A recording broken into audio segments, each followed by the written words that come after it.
Albumin is a pretty funny sounding word, but in reality, it's a fairly important protein that's made by the liver. When the liver or kidneys are not functioning well, albumin levels may be out of whack, but more on that later. For now, let's take a closer look at how this protein contributes to your overall health.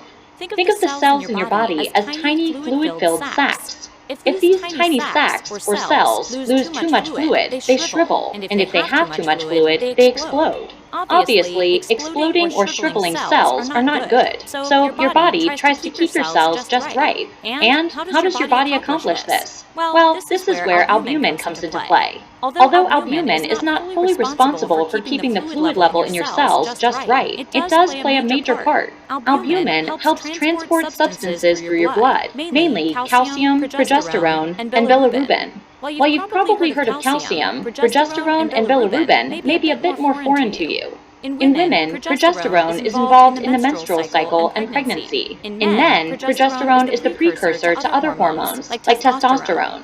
Bilirubin is produced when red blood cells are broken down, and if they're not transported appropriately, certain problems can arise. For example, if bilirubin levels are too high, you may notice a yellowing of your skin or eyes, known as jaundice. This is often seen in newborn babies. Oftentimes, albumin tests are ordered as a general health screening. Most times, a simple blood test is all that's needed to measure albumin levels, as it's found in the blood's plasma, or the clear portion of blood. An albumin test may also be ordered if you're having certain medical problems too, such as swelling in the abdomen region, unexplained loss of appetite and weight, jaundice, or fatigue.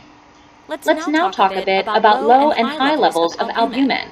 Levels below 3.5 grams per deciliter are considered low, although this value may vary depending upon the laboratory and the age of the patient. For example, the normal level for children is between 4 to 5.9 grams per deciliter, and even these ranges can vary. Albumin levels may be low if a person has liver or kidney problems, but also if they're malnourished. There is a wide array of possible reasons albumin may be low, including kidney or liver disease, poor nutrition, diabetes, cancer, surgery, burns, heart failure, hypothyroidism, the thyroid isn't working correctly, inflammation, certain diets with low levels of protein, and pregnancy. Things are a bit different when it comes to high levels of albumin. Levels above 5.5 grams per deciliter are considered high for adults. High levels of albumin are associated with less of an array of reasons. Some of the possible reasons albumin may be high include dehydration, a diet high in protein, severe burns, and certain medications like steroids, insulin, and growth hormones.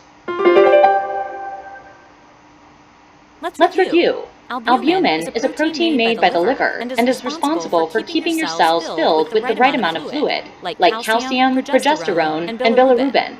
A normal range for an adult is 3.5 to 5.5 grams per deciliter and 4 to 5.9 grams per deciliter in children. But remember, values can vary depending on the lab completing the test. The test for albumin levels can be ordered as part of a routine health screening, or if a person is having certain medical problems, such as jaundice, fatigue, weight and appetite loss, or swelling in the abdomen. Low levels of albumin can indicate a wide array of things, such as kidney or liver problems, malnutrition, low-protein diets, cancer, surgery, and inflammation.